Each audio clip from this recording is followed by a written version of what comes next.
thought I'd do a little reading. This is a popular book at the moment. It is the Subtle Art of Not Giving a Fuck.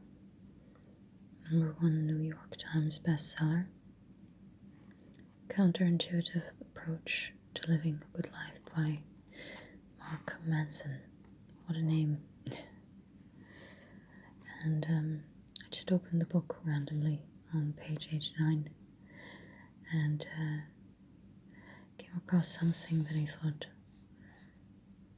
kind of resonates with me at the moment. It's in line with an epiphany that I came to recently, which is the idea of taking radical responsibility. So it says the rest of this book is dedicated to 5 counterintuitive values that I believe are the most beneficial values one can adopt. All follow the backwards law we talked about earlier, in that they're negative or require confronting deeper problems rather than avoiding them through highs. I think that that's very urgent today and very useful today, because I don't know if you guys ever heard of that idea of toxic positivity.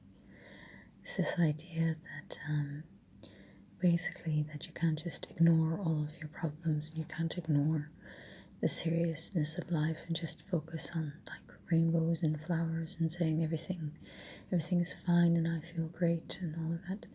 That's actually not a very beneficial way of looking at things at all, and it can end up backfiring because it doesn't really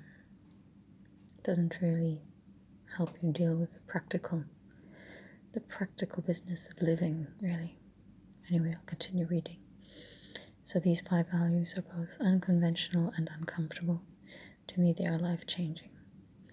The first, which we'll look at in the next chapter, is a radical form of responsibility.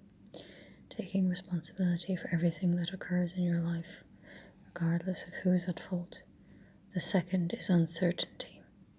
The acknowledgement of your own ignorance and the cultivation of constant doubt in your own beliefs. This, I think, is brilliant. Brilliant. I think radical doubt and radical responsibility are 2 of the most powerful psychological superpowers that you can have today.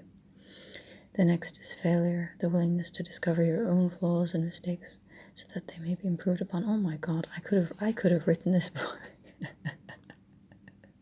This is exactly what I've been thinking the last couple of years. My God, that's amazing. Oh my God. Must be in the zeitgeist or something. Anyway, the 4th is rejection, the ability to both say and hear no. Yes. Thus clearly defining what you will and will not accept in your life. Booyah. The final value is contemplation of one's own mortality. This one is crucial, because paying vigilant attention to one's own death is perhaps the only thing capable of helping keep all other values in proper perspective. So, anyway, portion of the page for today. That's all I'll do. Please, guys, let me know if there are any other books you want me to read. I hope I have them in paperback or hardcover. If I don't, I'll find them online.